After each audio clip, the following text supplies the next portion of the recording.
Hey guys, what is going on? Welcome back to a Jordan video. I actually don't know what to call this because I've been gone since 17,000 BC. You're probably not used to seeing me anymore if you're new to seeing my videos. Welcome if you're a returning old fan. I might call you a fan, whoa. Welcome back. I want to take a different direction with videos now. I actually don't have my normal setup that used to have crystal sound voice quality at the moment. In due time, if I continue with this, also don't know how to set my lighting arrangements. You might see the Tron discs in my eyeballs. That's not my problem. That's a you problem right now. The direction I wanted to go down was in terms of wrestling. Now, if you have known me for a while, you know I'm a massive wrestling nerd. Certified freak. Certified freak of the wrestling industry. So I thought, why not come back and do something I actually love? And that's commenting about the wrestling world. What comments need more talking points than the wrestling world? Because if you have a comment, you're the enemy. Also, these really cool wallpapers that you can get for your phone, tablets, watches, from my understanding, I will put in a link down below because this guy, Kupy, I think his name is, K-U-P-Y, however you want to pronounce it, is bloody amazing with the quality and just the ideas for wallpapers. So go check him out, grab yourself a cool wrestling wallpaper just for you. Now, massive talking points at this point in time is obviously this man right here. John Cena has now retired. It's a very sad day.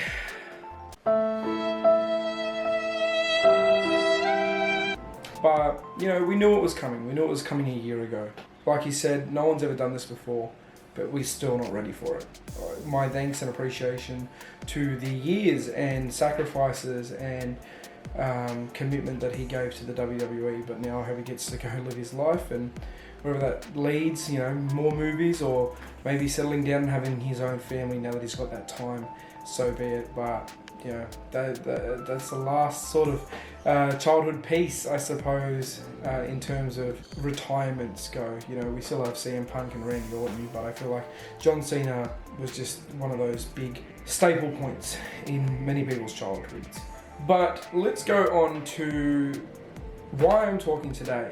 We can talk about Saturday's night main event. I think it was good in terms of Oba Femi and Cody Rhodes. I think that had the potential to be a really good match, and I'm not quite sure why they decided to go with a disqualification finish with Drew McIntyre. I get that they're trying to do that. At this point, if they're not going to give Drew the title, I don't want to see it. I think there's a bunch of other people we could see feud with Cody Rhodes at this point. Oba Femi being a great talent in NXT, I see why they've given him the NXT title. But could he get a main roster push? That's what I'd like to see. They've taken the belt off Ricky Saints at this point. What's the plans there? What is the go? Is he going to get a main roster push? Is he going to stay in NXT?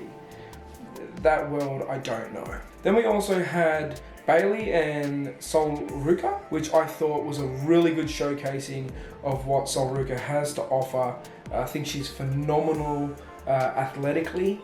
I think there was no better pairing than to have her in there with Bayley. Again, I'm not sure what Bayley's whole deal is with how she come back with the sort of split personality. I don't know if they're still going to go down that avenue. Very interested to see what they have installed for her, but also very interested to see how this push with kind of Ruca goes. Is she ready for the main card? I think so. I think she would add a level of excitement on the main roster. Again, I don't make the bookings, so that's my opinion. Dragon Lee, AJ Styles versus Javon Evans and Leon Slater. Now, those two that I just named before, I think are phenomenally athletic. Again, just like I've said with Ruca, they really showcase what they have to offer. Man, a lot of fans behind Javon Evans, and so they should be. Absolute freak when it comes to terms of athletic ability. You put him in there with AJ Styles, who is one of the best. And Dragon Lee, I still don't know how I feel about Dragon Lee. I think he is a great athlete. I just don't know what they're going to do with him. Outside of tag team champs, maybe a mid-card title, I don't know. I don't know if the fans are really behind him. I think their entrance is a bit awkward, how they kind of sit there, and I get that it's AJ's music that kind of has that prolonged, boom, just they need to figure something out there if they're going to continue with this. Yeah, I think that was a pretty solid match overall. Maybe a couple sloppy pieces here and there, but again, it's a wrestling match. It's to be expected. The main event, obviously, Gunther and John Cena. I expected the match to go exactly the way it did. It didn't, I wasn't pissed off by it. I know a lot of people were pissed off by it.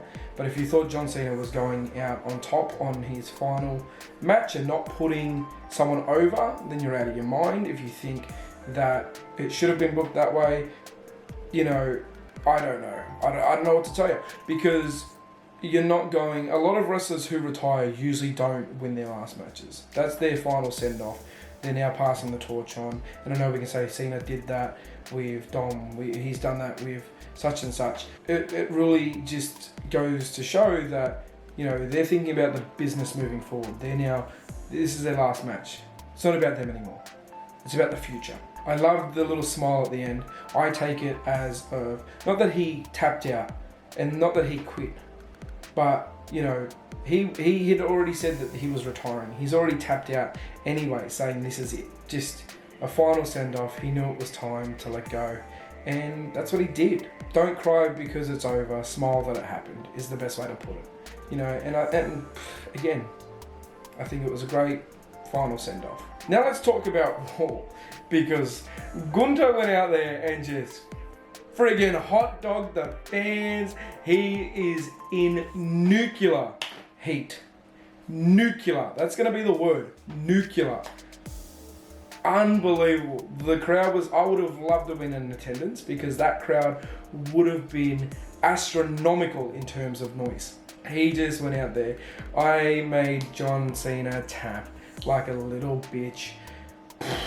Man, standing on the announce table, leaving the ring, coming back to the ring, leaving the ring, coming back. Like, it's just, that is how you work a crowd. It definitely worked. Props to him. What the talking point here is the potential to set up a feud between AJ Styles and Gunther, which I think a lot of people probably want to see, and if you didn't, it's probably one of those matches that you didn't think you wanted until now. That feud could feed generations. Both great in-ring ability. I don't think we've seen much between Gunther and AJ Styles. I could be forgetting some stuff, but to my recollection, I don't think we've seen much. And AJ's said that he's going to retire now, so there are matches that you're going to want to see.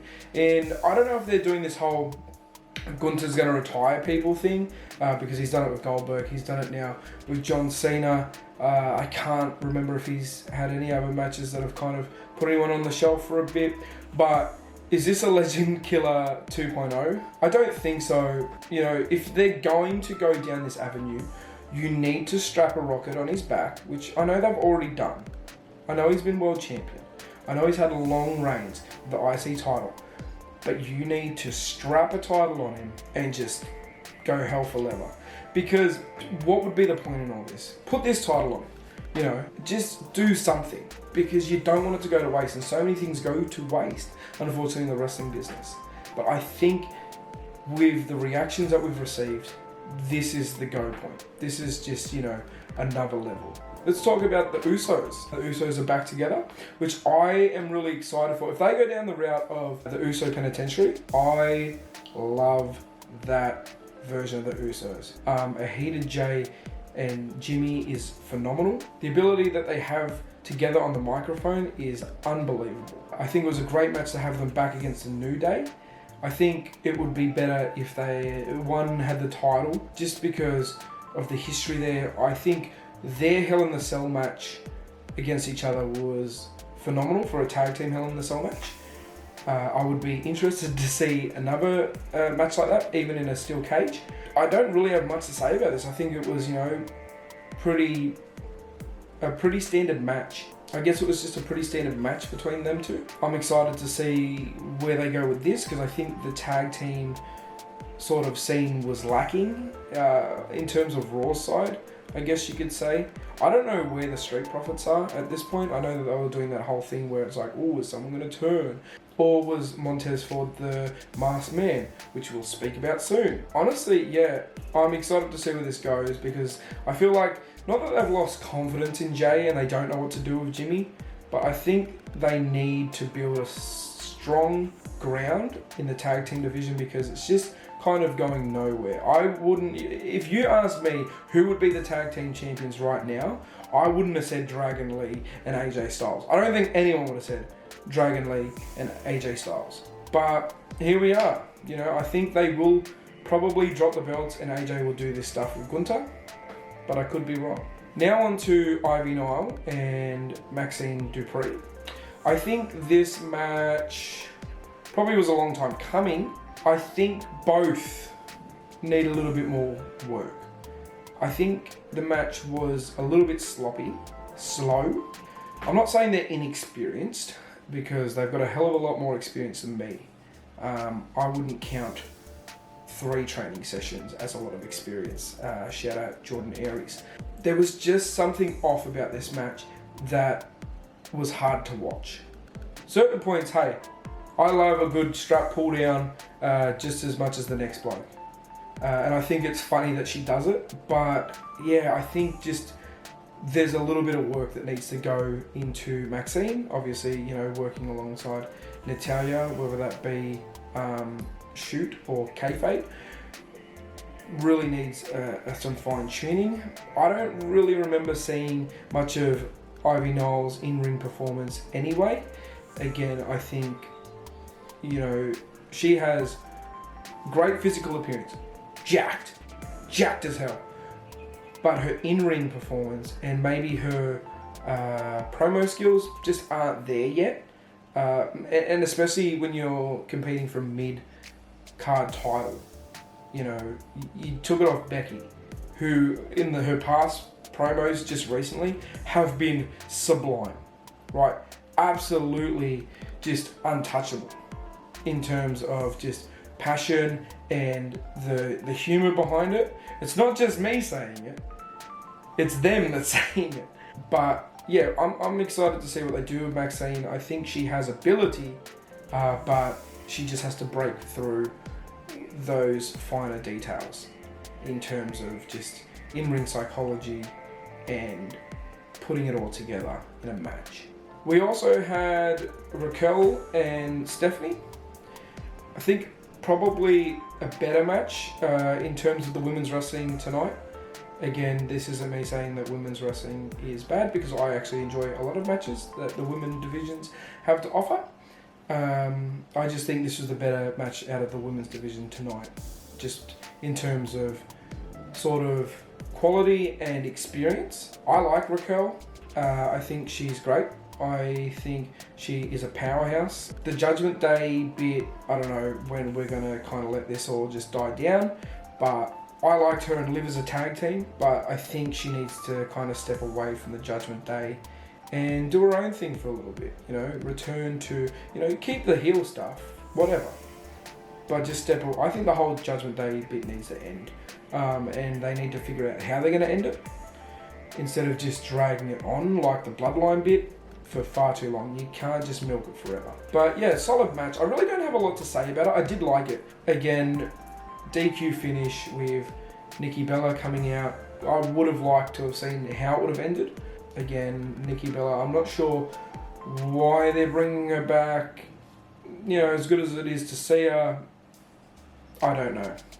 You know, is it, you know, like I'm not done with wrestling, or I feel like I've been disrespected in wrestling?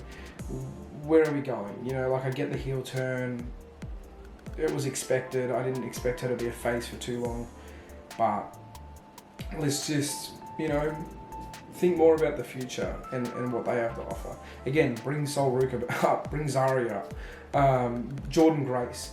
You know, there's a lot of really good talent out there right now, and I think they need to be showcased. Rey Mysterio and Logan Paul, a match that we have seen in the past. I don't know. The ending, typical. I did think they were going to get the masked man involved, or masked perpetrator, I should say, because we didn't know who it was. We all know who it was. And those who were thinking other people like Chris Jericho, you're out of your mind. If you think that man can scale a steel cage and move that quickly at his age, mate, you need help. Stop it. Get some help.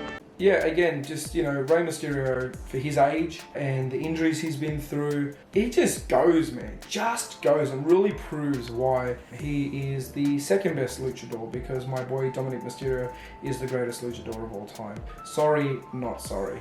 Honestly, I think with Logan Paul gets a lot of scrap. Obviously, he's made some mistakes in the past. Obviously, he is an influencer who has come into the wrestling scene. But if you didn't know that about Logan Paul, and you're only judging him on his ability in the ring and the way to deliver promos, his promos might not be the best. They're not CM Punk level. If you saw the CM Punk promo, he shows you why he is one of the greatest of all time on the microphone.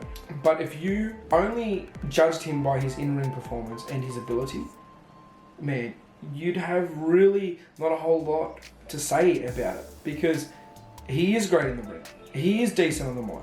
He does generate heat. All things that you'd want from a wrestler. I don't mind him in terms of the wrestling side. Whatever. Again, another match that is interfered in.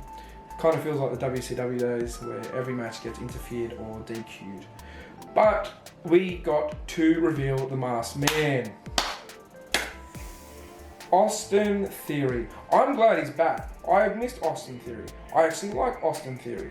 I think he got a lot of stick for being, the prodigy of Vince McMahon and yada, yada, yada. But he is really good at selling. He's really good at wrestling. Does his promo skills need a little bit of work? Sure. But there's a lot of wrestlers that need fine-tuning on the mic. And you can't just overlook that. I'm glad he's back. I was wondering what they were going to do with him. Again, I would have been just as happy if it was someone like Montez Ford, because I think he needs to step away from the tag team division. I think Montez Ford is a phenomenal athlete. They're just not pulling that trigger. Yes, really happy that Austin Theory is back. And I'm excited to see where they go with him in terms of, why is he helping?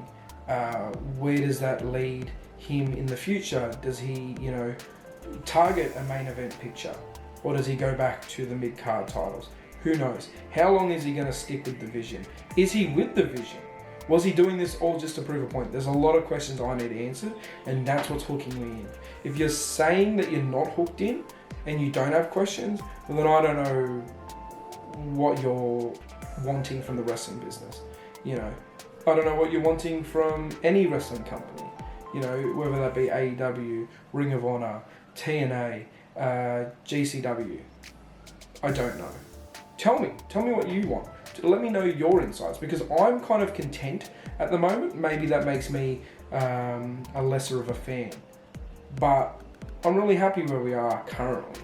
I think a lot of the things from WrestleMania, again, we're just building from, Survivor Series and the Royal Rumble, are really just building to the next WrestleMania. The storylines, I'm interested to see where the storylines go. Yeah, maybe I've said a whole lot of nothing today, but this is my first video back in a very long time, and I'm very excited to start talking about things that I love, like the wrestling business. And this all comes off the top of the dome. This isn't just written down and scripted and I have to think, what's my next line? No, this is right off the old Chrome Dolium. So there's not a whole lot of good information that comes out of this head. So let me know your thoughts about what's going on currently, where you'd like to see things go. It's good to be back. I look forward to commenting, and I've wanted to do this for such a long time, and kind of just pulled the trigger. So I'll see you in another episode. Deuces.